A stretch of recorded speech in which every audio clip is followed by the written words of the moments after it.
Mélanie Ladouceur et Sylvain Paradis forment un couple depuis 27 ans, dont 11 ans mariés. Ils ont vécu un drame sans nom qui a secoué toute la communauté d'Argenteuil, soit le décès de leur fils Jérémy. Malgré cette épreuve, leur couple a résisté et en est ressorti transformé.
Mélanie et Sylvain, merci beaucoup de nous accueillir chez vous aujourd'hui pour nous parler de votre couple.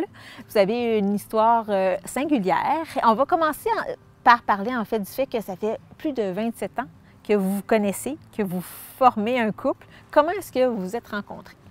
Bien, en fait, ça va faire 27 ans cette année, le 22 octobre, qu'on est ensemble. On s'est rencontrés au secondaire. Oui. La première fois que j'ai rencontré Mélanie, c'est à Disco. Dans le temps, c'était le 544. Là, on faisait des discos pour ramasser des fonds pour nos voyages. Puis c'est un de mes amis qui est arrivé. Moi, je m'occupais du petit bar à chips. Puis c'est un de mes amis qui est arrivé et dit « Hey, je te présente Mélanie, ma blonde. » Puis là, tabarouette, là, ça restait de même. Après ça, quand il est revenu tout seul, je dis « Calique, comment t'as fait pour trouver une belle fille de même? » Puis c'est de même, la première fois que j'ai vu Mélanie, c'est cette fois-là. OK. Puis tout de suite, ça l'a eu... toi, tu as eu un déclic. Tu t'es dit « Ouais. Wow. Ouais. Puis Mélanie, toi, de ton côté, est-ce que tu as eu cette même réaction? Ben non, parce qu'en fait, j'étais avec son Ben, c'est ami, ça. fait que j'étais en couple avec son ami, mais après ça, c'est l'année d'après, je pense. Ouais. L'année d'après, je pense. Oui, parce que je t'ai rendu au cégep quand Ouais, je t'avais rappelé. Oui, exactement. Puis, ben oui, après ça, ça a cliqué. Ben, on s'est vus dans l'été, on avait des amis en commun, puis tout ça, puis là, on a commencé un peu à se tenir ensemble. Puis, Il a fallu que je travaille fort parce qu'au début, quand je l'appelais, elle pensait que j'appelais pour mon ami. Elle dit « Ah, je sais, tu m'appelles parce que j'étais en appartement avec son ex, dans le fond. Puis là, elle me dit « Ah, je sais que tu m'appelles pour lui. » Puis là, j'ai essayé de la convaincre que non, mais là, elle était dure à convaincre. Qu'est-ce qui vous a plu l'un chez l'autre au départ? ben moi, je le trouvais vraiment beau. Puis, c'est ça, je pense que je le trouvais beau. Ouais. Ouais, ça a été comme un coup de foudre la première fois que je l'ai vu, là, puis...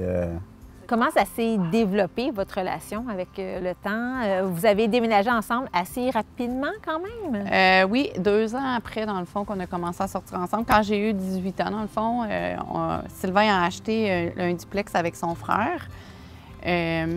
Puis à ce moment-là, ben, on est déménagé ensemble. Nous, on était dans l'appartement en haut, puis mon beau-frère était dans l'appartement en bas. Puis juste avant qu'on déménage dans le duplex, Sylvain m'avait demandé en fiançailles l'été de cet été-là. Oui? Ouais, ouais. La première fois, parce qu'on va en Oui. parler plus tard. Oui, il y a eu la première fois. Deuxième Puis pauvre fiançailles. Sylvain, j'en ai fait endurer parce que cette journée-là, on était en train de préparer comme les coussins de notre nouveau set ben c'était pas un nouveau, là, mais notre set de cuisine. Puis là, il me disait, viens, là, on va aller chez tes parents. Nan. Puis là, j'étais comme, arrête, là, tu vas bien, ma tante, elle nous aide, là, on fait ça, puis patata. Mais ce que je savais pas, c'est qu'il avait organisé quelque chose chez moi pour me demander en fiançailles. Puis mes parents, eux, étaient au courant, puis tout ça. Fait que finalement, j'étais choquée après lui, mais c'était parce qu'il voulait me faire une surprise. C'est jamais bien facile Non. avec Mélanie. C'est difficile de te surprendre. Ben non, mais c'est difficile, je pense, De se faire faire quelque chose qu'elle ne veut pas faire. tu sais. Exactement. Là, elle voulait finir ses coussins, elle n'avait pas le goût d'aller ailleurs. Mais la demande, c'est quand même bien fait devant famille et amis. Ma mère, mes parents, mon frère, ma soeur, je pense. Ouais. Ouais, juste comme ça, très Mais on avait le champagne, on avait gâteau, je pense. Ouais, ben, j'avais attaché la bague dans un bouquet de fleurs, puis Ouais, Sylvain, le il genou est par très... terre, puis tout. Ouais, là. ouais. Sylvain, il est très romantique, là. Au début. Puis maintenant, Maintenant, oh, on en a moins, mais au début, souvent, ça l'arrivait, là, il m'apportait du bain moussant, des choses comme ça. Là. Il était vraiment très romantique, très attentionné. Et c'est à quel moment, Sylvain, toi, tu as su que c'était la femme de ta vie, que tu voulais te marier avec elle? Ben, ça a été assez tôt parce qu'on était quand même sérieux les deux là, quand on habitait ensemble après 2 ans. Puis oui, c'est sûr qu'il y avait tout le temps des hauts et des bas, là. C'est normal, dans n'importe quel couple. Oui, mais non, ça s'est comme... ça a tout le temps coulé naturellement, puis jamais eu de question de savoir si... Tu sais, j'ai tout le temps été bien dans la relation. Il n'y a jamais eu... Tu sais, je pense que c'est ça s'est tout fait naturel, puis jamais d'hésitation, dans le fond. Puis, ça l'a pris environ, je pense, 5 ans avant d'avoir votre premier enfant, Jérémy, première grossesse. Il était attendu aussi, Jérémy. Ah, mon Dieu, oui, ça faisait longtemps que j'achalais Sylvain. Oui, ça faisait longtemps que j'achalais Sylvain. Et puis, ça a pris quand même un bon 8 mois. Tu sais, comme une fois qu'on a dit OK, parce qu'un garçon, c'est un petit peu plus tardif à vouloir ça, c'est jamais prêt, là, tu sais, tant que ça n'arrive pas. Puis c'est ça, c'est en 2001, dans le fond, que je suis tombée enceinte de Jérémy en janvier 2001.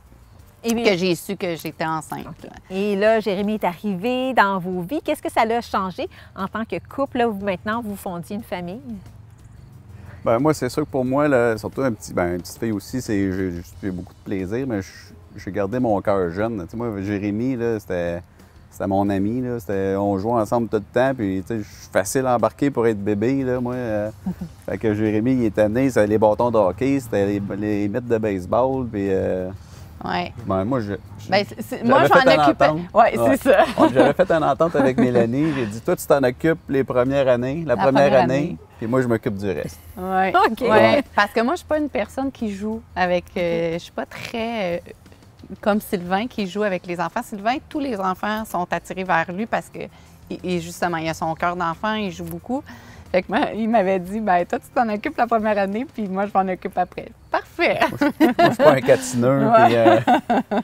On s'était bien complété dans ça exactement. aussi. Ça crée un bel équilibre aussi. Ouais. Puis, Mélanie, en pré-entrevue aussi, tu me disais que tu t'étais préparée, tu avais lu des livres, mais finalement, une fois Jérémy arrivé, c'était différent un peu. Hein? Oui, c'était vraiment différent. Jérémy, ça a été un bébé difficile. C'était un petit garçon qui buvait pas, qui pleurait beaucoup. Puis je comprenais pas, il pouvait passer 12 heures sans boire, puis il pleurait constamment. Mais finalement, pour se rendre compte à 4 mois ou 5 mois, après plusieurs tentatives, j'avais beau aller voir le médecin, je disais, il se passe quelque chose, là, il boit pas, là, c'est pas normal, là. Un bébé, c'est supposé de boire. Oui. Puis moi, Jérémy, je ne l'ai pas allaité par choix parce que, étant donné que c'était mon premier, je voulais pas, tu sais, je voulais profiter, j'étais trop gênée, puis je voulais profiter de ce moment-là vu que c'était mon premier. Puis là, des fois, je me sentais coupable vu que je ne l'avais pas allaité. Je me disais, OK, c'est peut-être pour ça. Puis finalement, bien, il faisait du reflux et une intolérance aux produits laitiers. Fait que, tu sais, tout le mix a fait que ça a été difficile à savoir que c'était ça parce qu'en plus, Jérémy, avec son reflux, il régurgitait pas. Okay. Il renvalait. Fait que c'était difficile de le savoir que c'était ça. Il prenait du poids. Fait que ça a été difficile, mais une fois qu'on a su que c'était ça puis qu'il a été médicamenté, tout a bien été. Là, c'est devenu un bon bébé.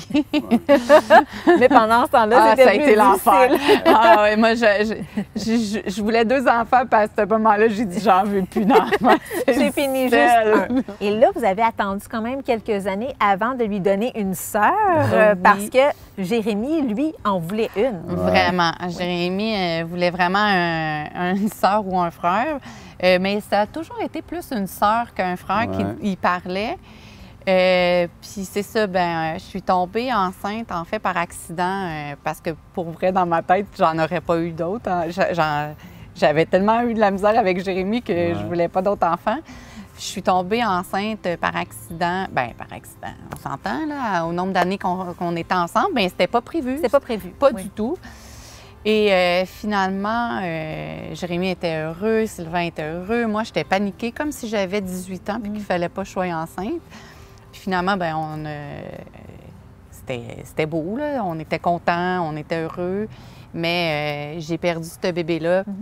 Dans le fond, c'est un bébé qui ne s'est jamais développé, mais je l'ai su à 13 semaines qu'il ne s'était pas développé.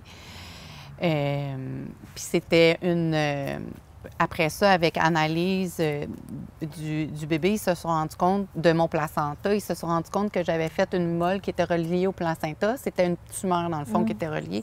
Et c'est la tumeur, dans le fond, qui a fait que le bébé ne s'est pas développé. Mais là, à partir de là, dans notre tête puis dans notre cœur, on voulait un autre enfant. Tu sais, on a aimé cet enfant-là, même s'il n'est pas né. Moi, en tout cas, en tant que maman, tu sais, une fois qu'on le sait, on les aime déjà.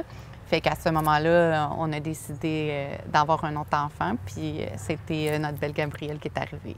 Oui, Gabrielle. Et là aussi, comment ça s'est déroulé avec Jérémy? Gabrielle aussi. Est-ce que là, c'était difficile avec deux enfants ou finalement, ça a très, très bien été? Ça a vraiment très, très bien été. Jérémy, c'était l'amour de sa vie. Sa sœur, il était toujours après. Il m'aidait beaucoup, beaucoup, beaucoup. Puis Gabrielle, c'était un enfant vraiment facile. Bébé naissant comparé à Jérémy. Gabrielle, elle, j'avais pris la décision de l'allaiter. J'étais plus vieille. Je l'ai eu à 29 ans. Fait que j'avais pris la décision de l'allaiter. Puis ça a été vraiment super bien. Jérémy, c'était bien. Puis en même temps, Jérémy était rendu à l'âge de 6 ans, donc commençait l'école.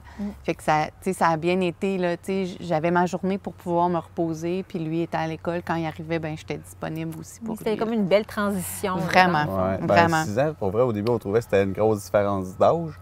Mais ça a vraiment été l'idéal pour parce nous. que Jérémy, il était conscient de sa sœur, puis d'en prendre soin, puis...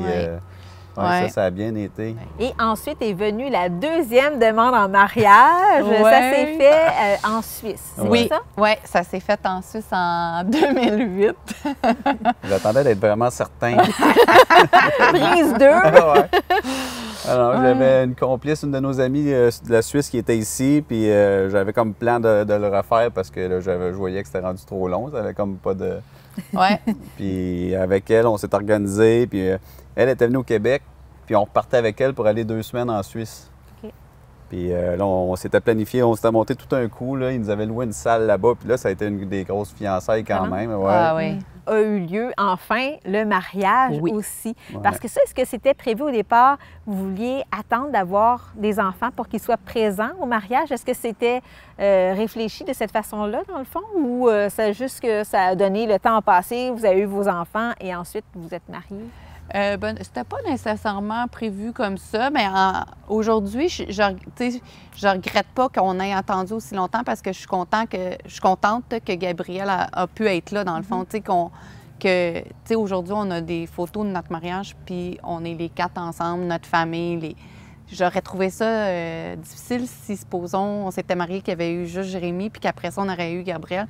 Je trouve qu'il aurait manqué quelque chose à notre famille. Oui, mais vous auriez pu avoir un deuxième mariage tant qu'à ça. Oui, c'est sûr.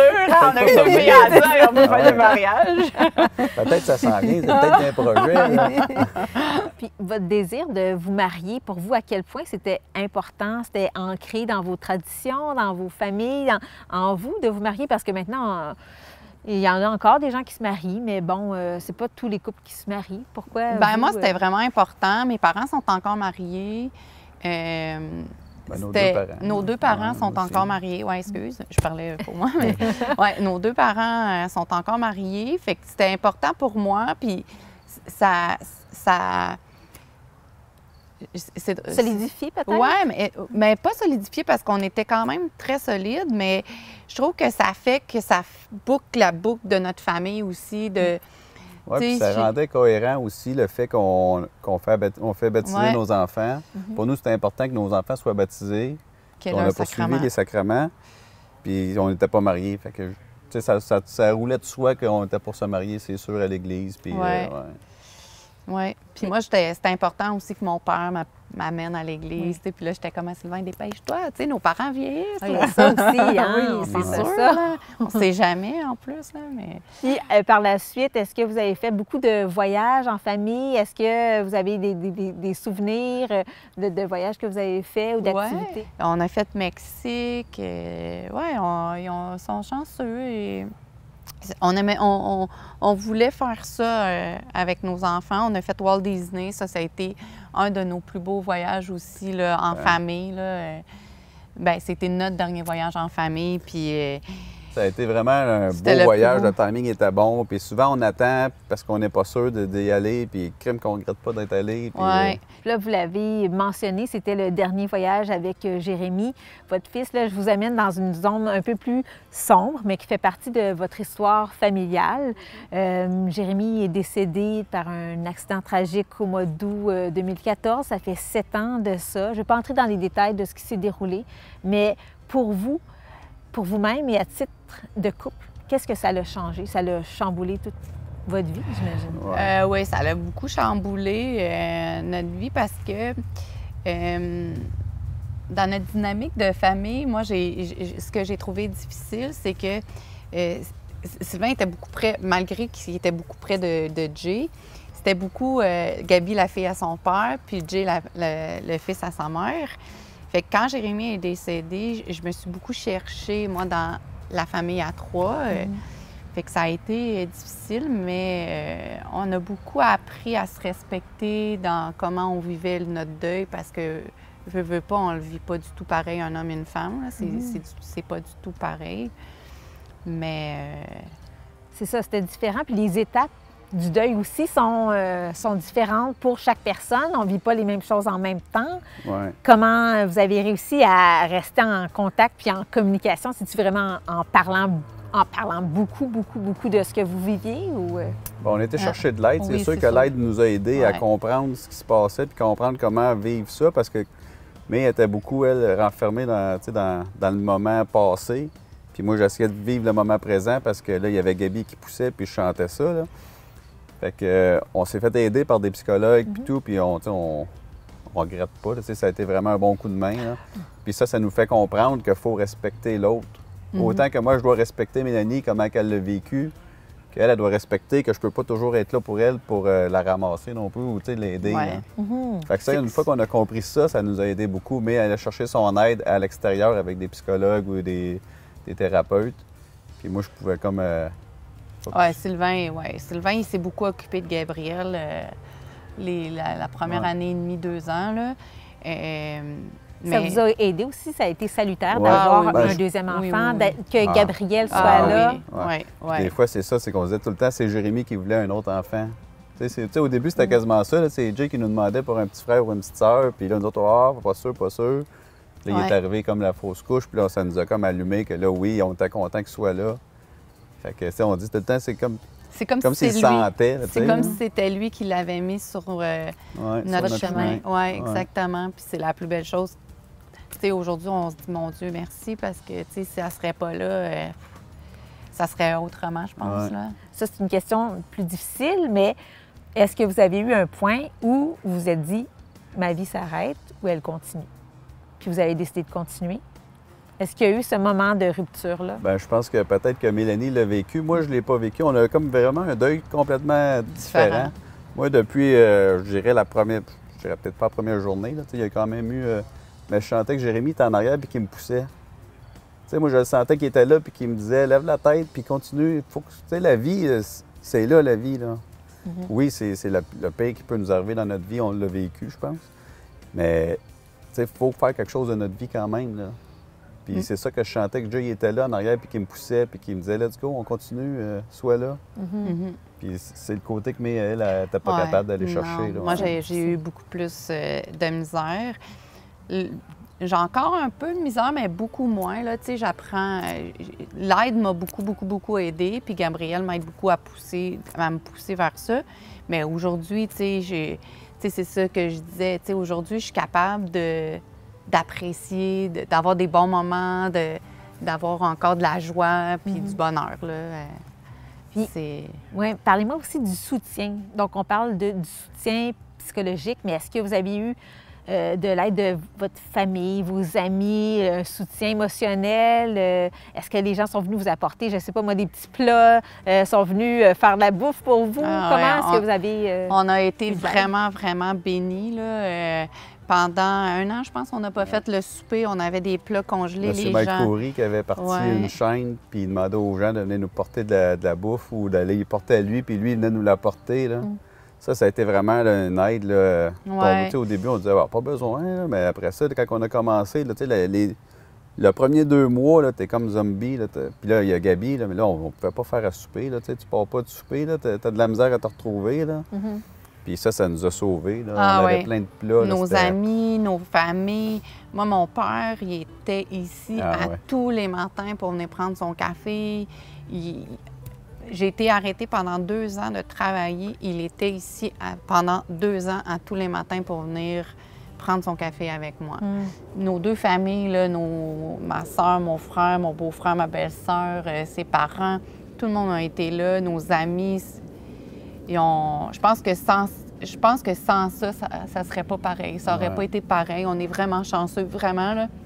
Je me dis que ceux qui n'ont pas ça puis qui vivent ça, ça doit être encore Ouais. plus difficile. Là.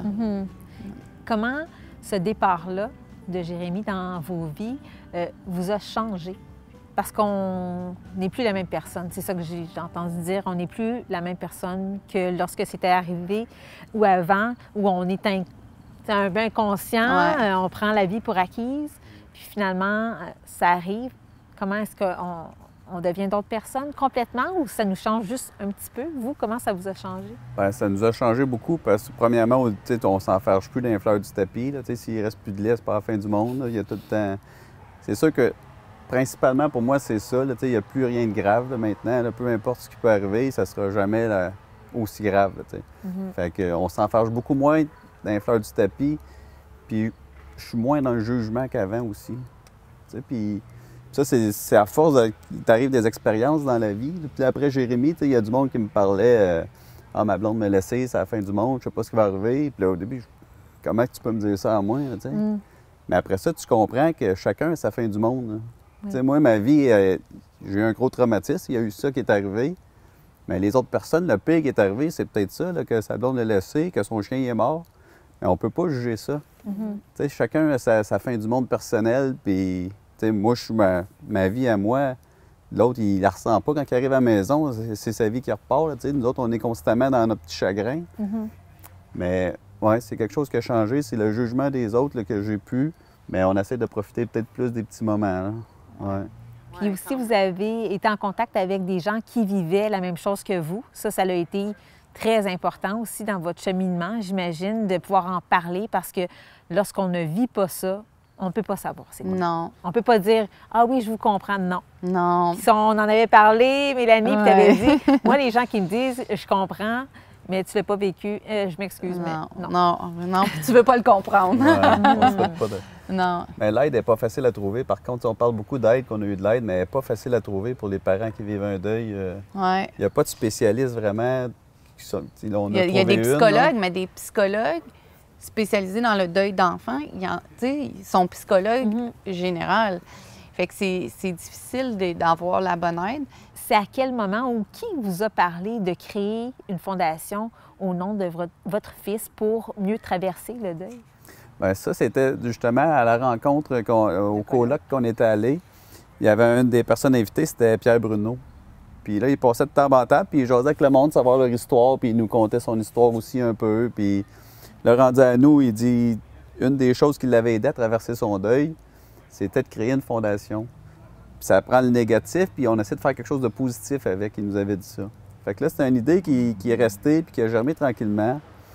Puis là, c'est mon beau-père qui est arrivé, puis il dit « Pourquoi qu'on ferait pas un tournoi de golf? Fait que là, genre, ben oui, moi j'y avais pensé au début, mais c'est une grosse charge pareil, là, c'était gros, fait que j'avais lâché prise sur cette idée-là.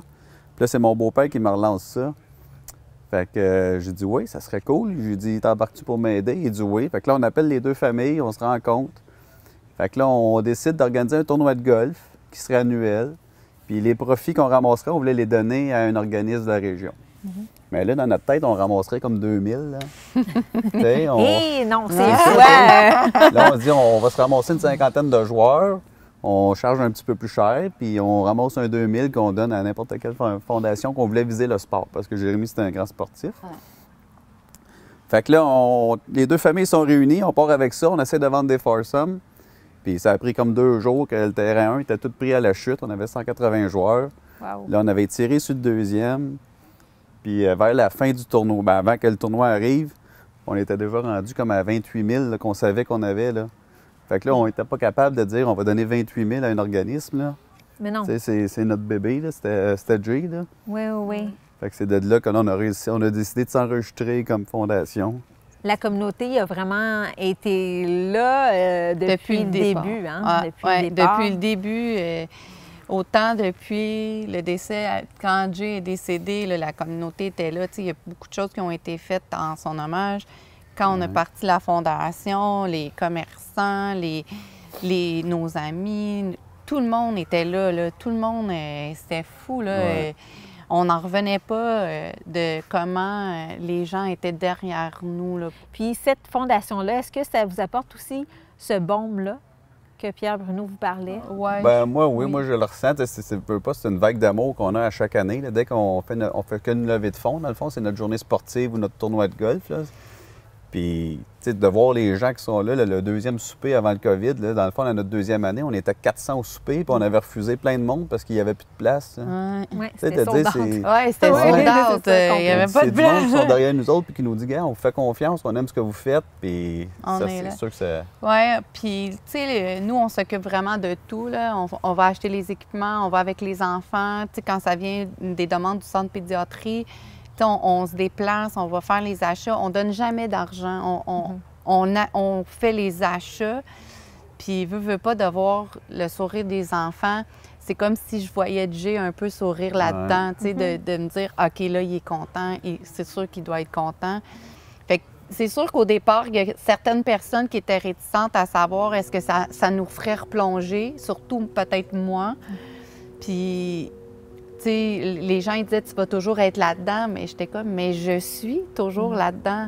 C'est pas parce qu'il y a une fondation au nom de Jérémy que je suis pas dans mon deuil ou dans ça. Je vais vivre avec ça toute ma vie, la mort de Jérémy. Fait que aussi bien essayer d'en faire quelque chose de positif, tu sais, qui en fait quelque chose de positif. Puis la fondation, le gros, je pense, c'est qu'elle nous permet de... Tu sais, Jérémy, on n'a pas pu le garder vivant, mais la fondation nous permet de le garder présent tout le temps. Oui, c'est ça. Ça, pour moi, c'était important. Puis au début, je me sentais presque égoïste de faire la fondation parce que mon but premier, c'est de le garder présent. Tu sais, que le monde en parle, que le monde ne l'oublie pas. Parce que c'est tout le temps ça, on a peur que les gens l'oublient. Là. Oui. Mais, tu sais, c'est un gros point de le garder présent puis que le monde on peut en souvienne. parler, oui, c'est Parce ça. que Pierre Bruno, c'est ça qu'il nous avait dit. Il dit, la plus belle chose, c'est quand les gens m'appellent Charles Bruno. Puis il dit, je pense que ça fait 30 ans qu'il est décédé, puis le monde m'appelle par le nom de mon fils. Fait qu'ils l'ont pas oublié. Puis c'était un peu ça que, tu sais, ça m'a rentré dans la tête, puis je veux pas que le monde oublie Jérémy Paradis. Pour la suite, qu'est-ce qu'on peut vous souhaiter pour vous, votre famille, votre couple? Un deuxième mariage? Non. Moi, j'ai semé la graine d'idée, là, et lancée. Non. Ben, juste qu'on soit heureux les trois ensemble, que tout se passe bien, Ouais. qu'on ait la santé. On n'a pas de grosses Non. demandes, dans le fond. Tu sais, juste de profiter tranquille de la vie, puis de continuer à avoir un beau cercle. On a un beau cercle d'amis autour de nous, des belles familles. Fait que, tu sais, pourvu que ça... Oui, puis que Il y a notre notre famille... fille Gabi qui nous tient, tu sais, que Ouais. on veut tout le temps le mieux pour nos enfants. Fait que c'est notre priorité numéro 1, notre Vraiment. petite Gabi. Oui, c'est que tout aille bien pour nous trois. Ouais. Ouais. Puis qu'on ait une belle retraite un jour. Ça s'en vient. Ça sent bien, j'en rêve. Bien, je vous souhaite tout ça, beaucoup d'amour, beaucoup de paix intérieure et de douceur. Ben, À vous. merci Merci beaucoup. beaucoup. Merci.